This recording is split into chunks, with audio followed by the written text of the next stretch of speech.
Today we're going to talk about Chapter 11, which is assessing or assessment, and it's really the second step of the nursing process. In nursing assessment, what you're doing is you're collecting data. You're collecting comprehensive data that's pertinent to your patient or to your client's health or to the situation that they're experiencing. It's also the synthesis of complex information to identify and prioritize problems and trends, and we use it to plan care, to provide that care, and also to direct the outcomes of that care. This corresponds to Standard 1 in your scope and standards of practice, and according to Standard 1, assessment is the registered nurse collects comprehensive data pertinent to the healthcare consumer's health and or situation. So why are we doing this? We're doing this to identify what your client's health status is, what their actual problems are, what their potential problems may be, so that we can prevent those problems, or to establish plans to meet needs and to deliver specific interventions, always going back to looking at their problems and how we're helping them with their problems.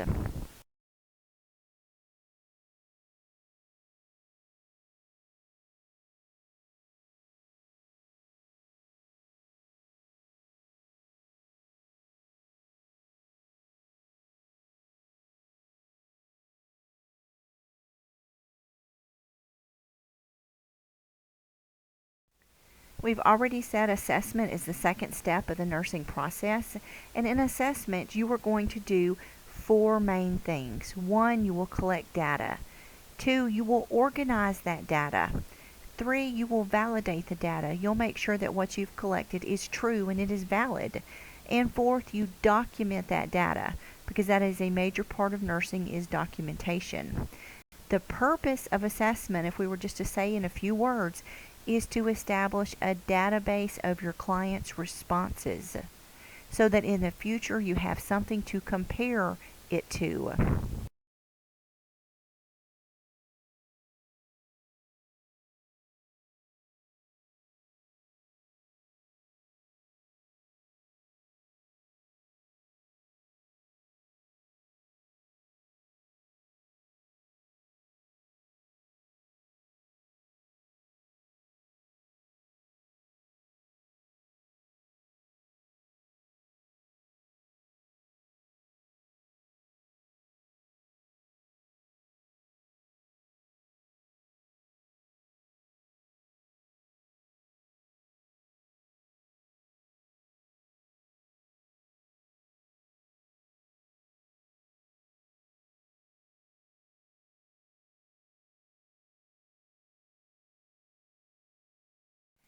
Now, in the nursing process, each phase affects the other phases. The phases overlap each other, and it's really a continuous process, just like a big circle. If you think about assessment, how do we know if we need to implement something? We reassess. How do we know if we met goals in evaluation phase? We reassess.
And just to reiterate, collect your data, organize your data, possibly by subjective and objective, according to problems, according to body systems. Validate the data. Is it true? Is it valid? Document that data either on paper or in an electronic system, depending on your institution.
Figure 11.1 is from your textbook, and it's just really an example of the nursing process in action.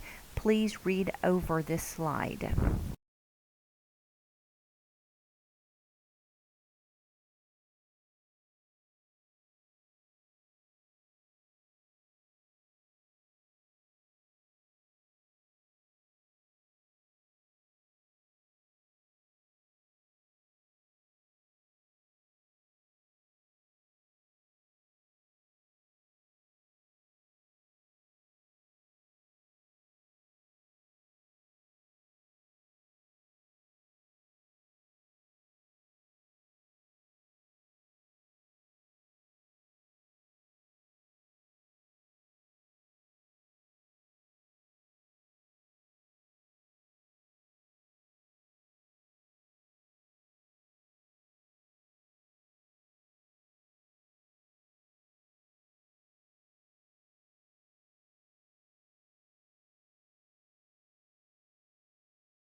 This slide is just an overview of the nursing process. It tells you what assessing is that we've already said a couple of times. We've talked about the purpose. And then what are the activities that you will actually be doing during assessment? You might obtain a nursing health history. You might conduct a physical examination. You might be looking at clients' records, reviewing nursing literature if you need more information. You might be consulting other people, healthcare professionals, support persons, and then of course we're updating data as needed. We're organizing, validating, and we're communicating that data.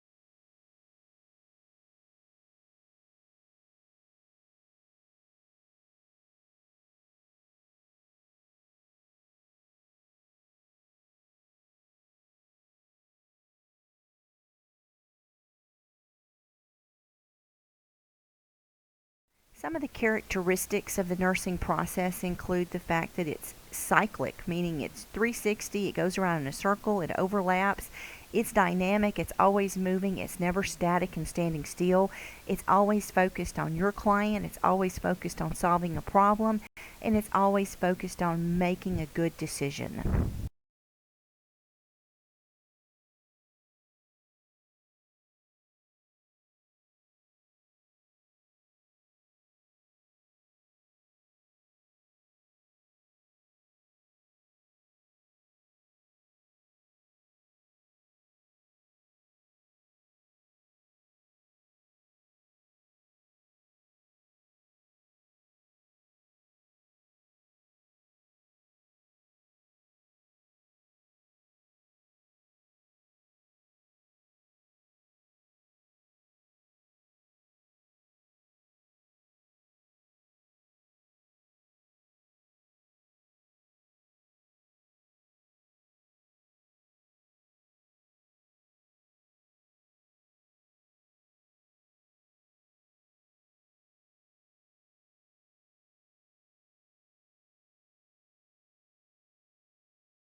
In addition, the nursing process is interpersonal and it's collaborative, meaning you are interacting and working with others. It's applicable universally. That means you can use the nursing process in other areas of your life. The fundamental principles are that of critical thinking. And also, you use clinical reasoning skills within the nursing process. And those are those very important skills that you will be learning in your nursing classes.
Assessing is systematic and it's a continuous collection, organization, validation, and documentation of data.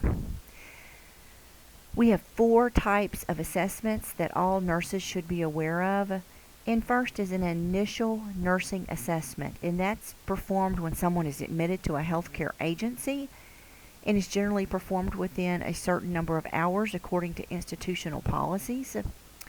A problem-focused assessment is an ongoing process that's integrated with nursing care to determine the status of a specific problem identified in an earlier assessment. If in earlier assessments you found someone with a wound, your focus for your problem-focused assessment may be on skin integrity. If you found out in an earlier assessment that your patient was hypertensive, your problem-focused assessment may be on blood pressure. And then we have an emergency assessment, and just as the name implies, that occurs during any psychological or physiological emergency. That could be a patient having a CVA, a myocardial infarction, or respiratory distress. A lot of times we see these in hospitals on the floors. We also see them in the emergency room setting. Then we have a time-lapsed assessment, and that occurs after several months after initial assessment. A lot of times when patients are in a hospital, and if they're readmitted a few months later, that would be time-lapsed. More commonly, we see this in doctors' offices when people come in sporadically for different illnesses or checkups. When assessing, data should be related to a particular health problem, so we're always looking at relevant data. And according to the Joint Commission, which was founded in 1951, and what the Joint Commission does is it evaluates and accredits around 21,000 healthcare organizations and programs in the United States. It's a not-for-profit organization, and it really just sets the standards and accreditation for healthcare. So what they say is very important. And all hospitals want Joint Commission accreditation, so we follow their standards. Joint Commission says that a nursing assessment has to be completed with a history and a physical examination documented within 24 hours of admission. However, most healthcare facilities do it in a much more reasonable time frame, a shorter time frame.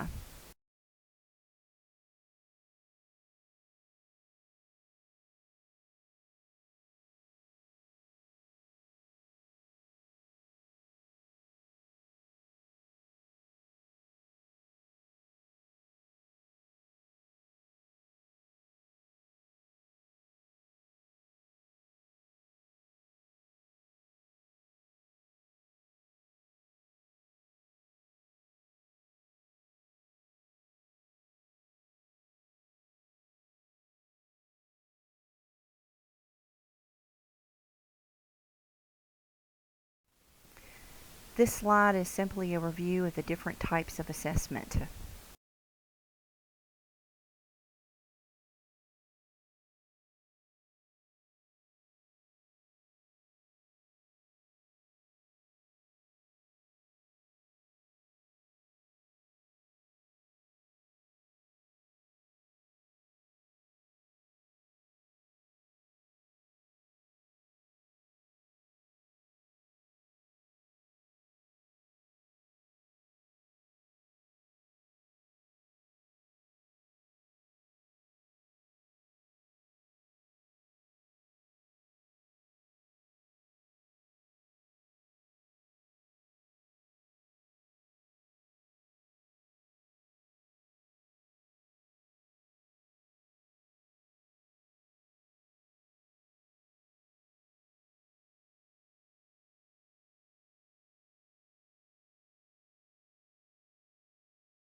When collecting data, you're gathering information about your client's health status.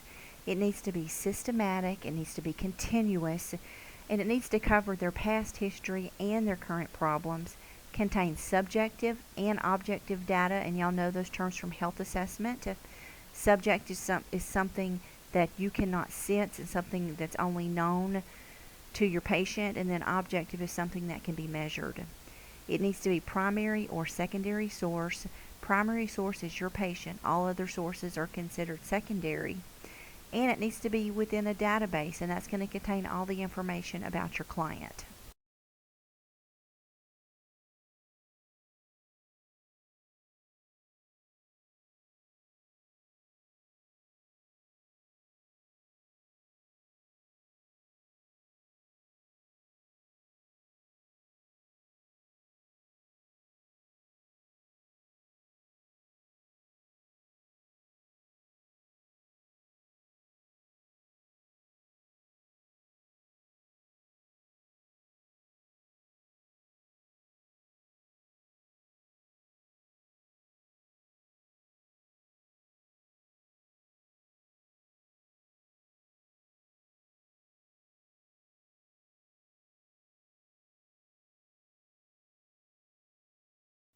And just to recap, subjective data, it's symptoms, it's covert data, it's something that only the person experiencing it can understand, and it can be described only by the person affected. It includes things like it could be a sensation, it could be a feeling, a value, a belief, an attitude, a perception of personal health status, and their life situation. It could be things like your patient says, I feel sick, I have a headache, I am sad. Those are things that you can't perceive.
Now, objective data is signs, it's overt data, it's something that you can detect, and it can be measured or tested against an accepted standard. It can be seen, it can be heard, it can be felt, it can even be smelled, and obtained through observation or physical examination.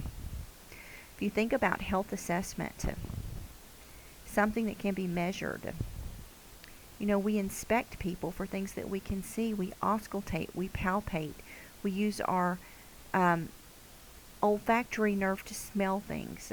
So we fall into those categories with objective data.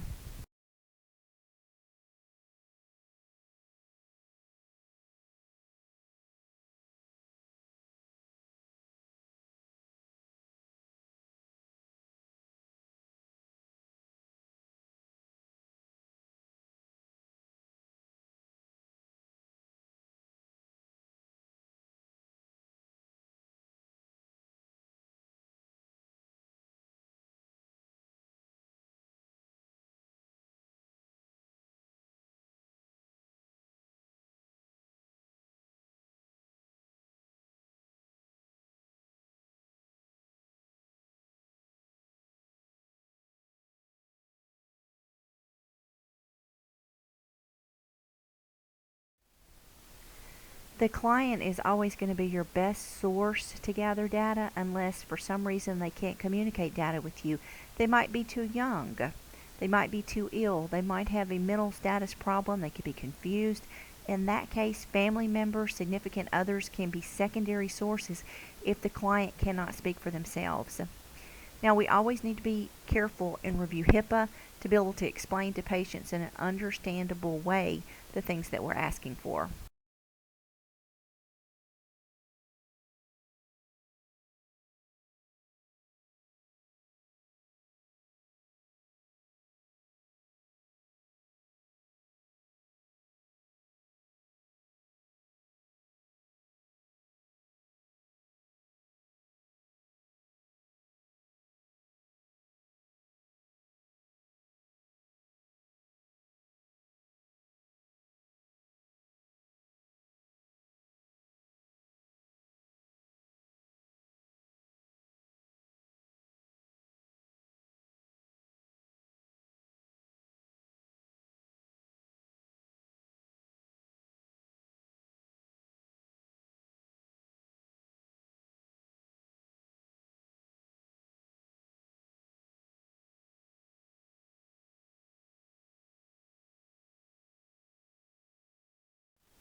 Support people are also an important source of data. Remember, that's our secondary data. That can be a family member, a friend, a caregiver. Person giving information may wish to remain anonymous, and we have secondary subjective data, and that's the person's interpretation of the client. And then secondary objective data may be something the client directly stated.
Client records consist of medical records. It could be records of therapies. It could be laboratory records.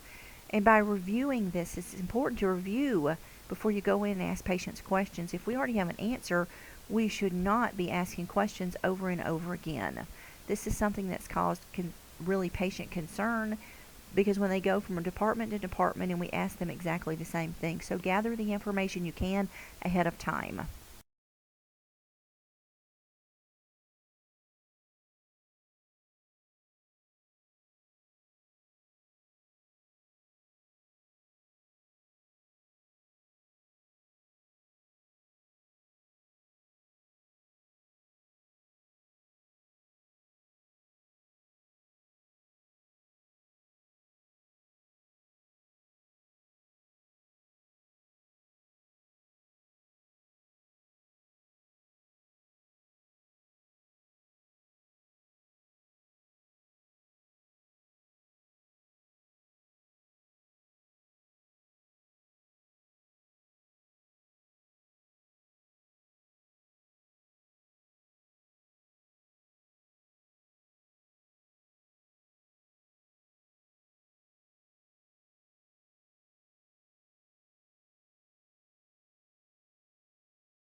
Healthcare professionals are another source of information. We get reports coming onto shift. We give reports going off of shift. It's important to ensure continuity of care when clients are transferred to and from home and healthcare agencies. Literature gives us standards or norms against which to compare findings, and current methodologies and research findings that further emphasizes our best practices.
Now, in observing, we're going to gather data using our senses, and we already touched on this briefly, but we can see skin color, we can smell odors, not that we want to, but sometimes we can, and those odors can be very diagnostic. We can hear lung sounds, heart sounds, and we can touch. We can determine skin temperature. We can determine if someone has a lump or a bump.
During the interview process, we have a planned communication or a conversation with a purpose, and we have different types of interviews. One is a focused interview. Nurse asks the client specific questions to collect information related to the client's problems.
Now, in interviewing, your purpose is either to get information or to give it, to find out what the problem is, to evaluate to see if something's changed, to teach a patient something, to provide support, or to provide counseling. So the reasons that we interview are multifaceted.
In a directive interview, the nurse establishes control.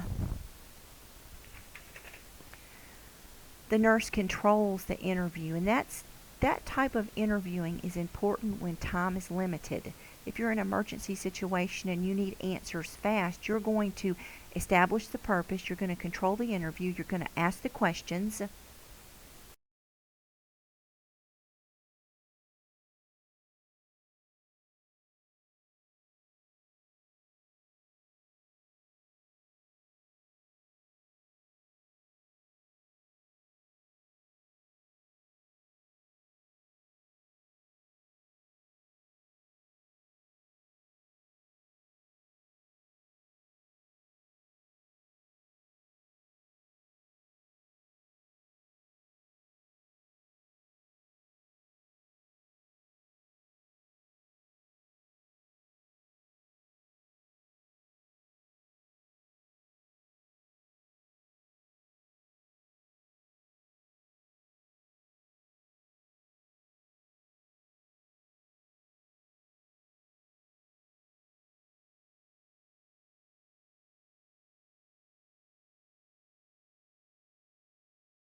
In a non-directive interview, we're going to use this more for rapport building, or another way to say that is relationship building, getting to know your patient. It's understanding between two or more people. We let the client control the purpose, the subject matter, and the pacing. And generally, you have both a combination of both directive, or you're going to ask some questions, and non-directive approaches in interviewing because you want to be able to find out the information you need. But at the same time, you want to let your client control some of what you're talking about and the pacing so that they're comfortable in the interview process. So, a great way to build that relationship.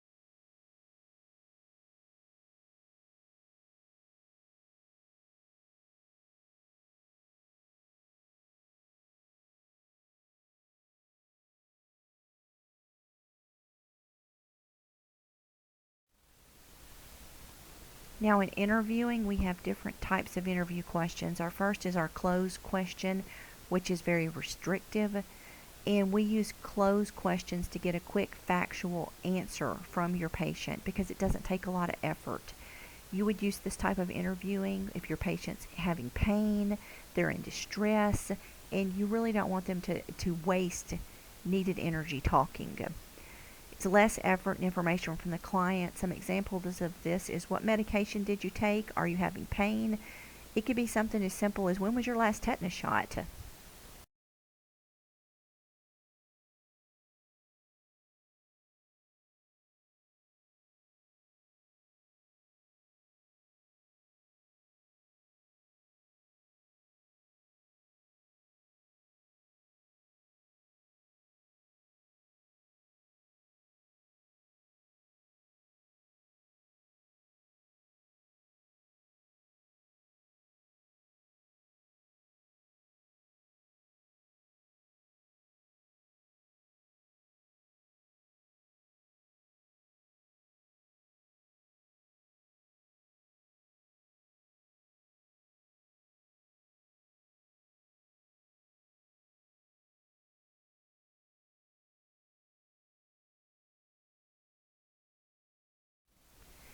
Now, in an open-ended question, this is when you really want to gather information from your client because they can go on and on about the subject. They might tell you things you never would have found out with a closed question. So it invites a longer answer. And you get more information. And it's useful to change topics and to elicit their attitude about things. It's very important that you use a very neutral question. Such as, can you tell me about your pain? Or, how can I assist you?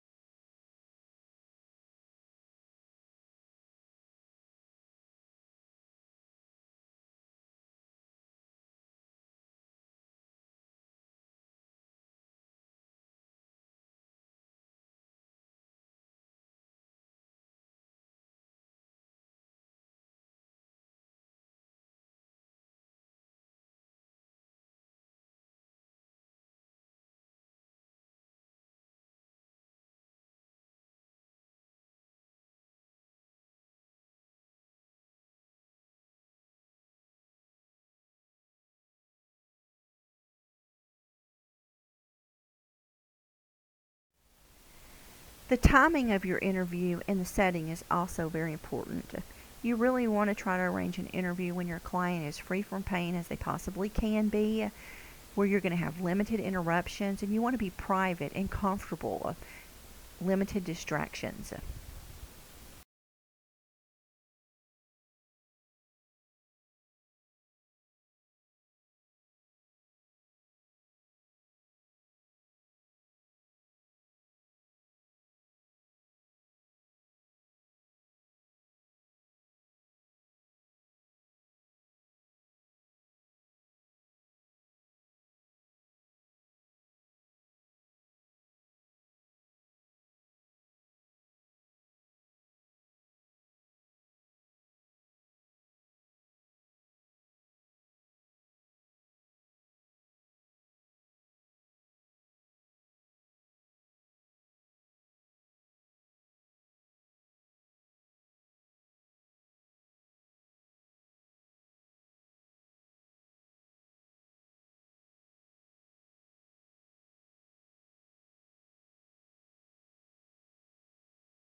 Some of our interview settings could include a hospital, an office, or a clinic, or a group.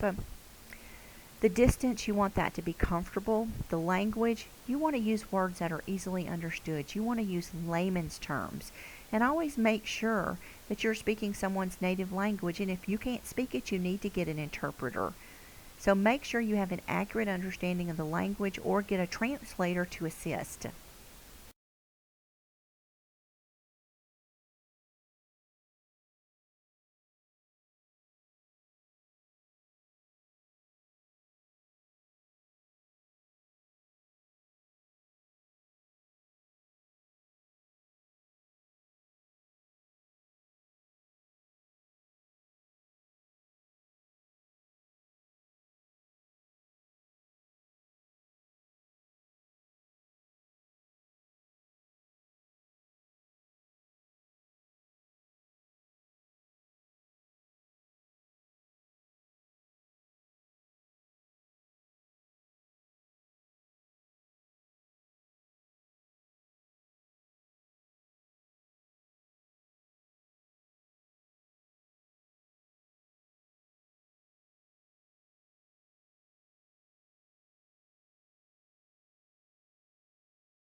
The stages of an interview, the first thing we're going to do is we're going to open the interview, we're going to establish rapport, get to know your client, orient the client to what you're talking about, and then let the client communicate in the body of the interview. Ask them the questions.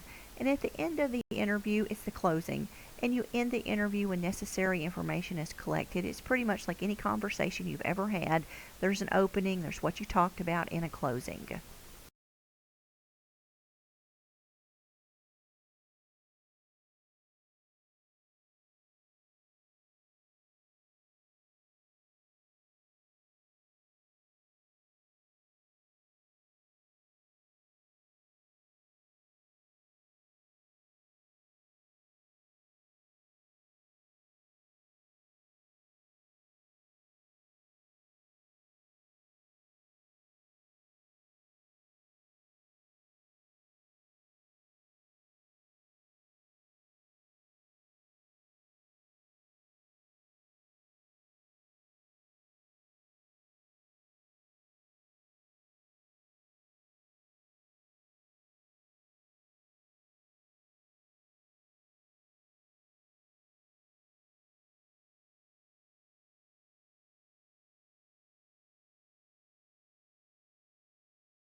In examining, once again, use systematic data collection methods. We use those skills we talked about in health assessment, your observation, inspection, auscultation, palpation, and percussion.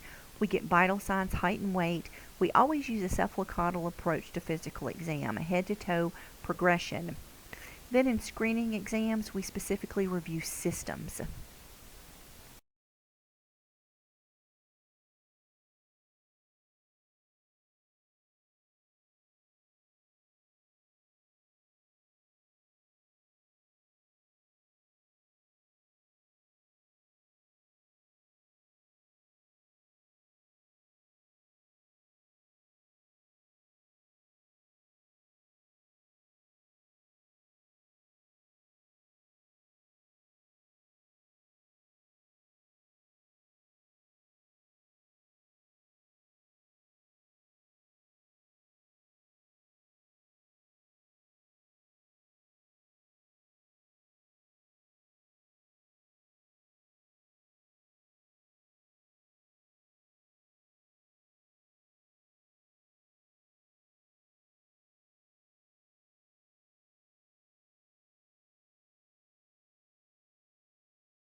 Now, the act of validation is the act of double checking, verifying data to confirm it's accurate and factual.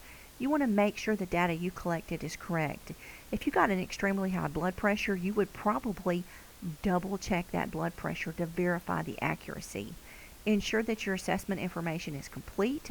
Ensure that your objective and related subjective data that they agree. If a patient states that they have No pain, they're listing it a 0 on the pain scale, yet they're crying and grimacing and maybe holding a pillow to an incision. That doesn't agree, and that would require further investigation. Also look to see, have you overlooked any important information.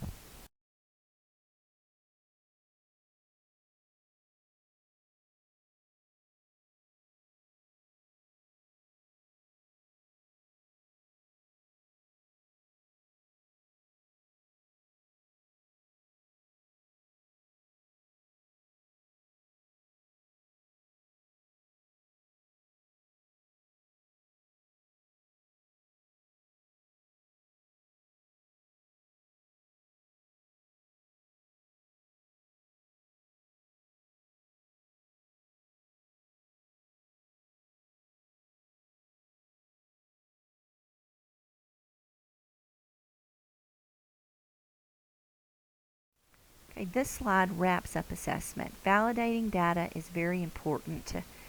That's differentiating between cues and inferences. A cue is your subjective and objective data that can be directly observed by the nurse, where your inference is your interpretation based on the cues. What does the cues mean? So if you had a patient whose blood pressure is 70/40, that's your cue. That is your objective data. Your inference from that is what you draw from it. You might say, my patient's in shock. Your cue might be your patient is quiet and withdrawn. Your inference could be that they're depressed. What if you had a patient state, no one ever comes to see me? That's your cue. That's subjective. What inference could you draw from that? Could you draw that they're lonely? Another example, what if you had a patient that said, my bowels are loose? Well, your natural inference from that is going to be maybe the patient has diarrhea. But it's very important to avoid jumping to conclusions, to make sure that data is recorded, and recorded in a factual manner without stating interpretations. It's not your interpretation of what the client said. If it's subjective data, it should always be in quotes. Thank you.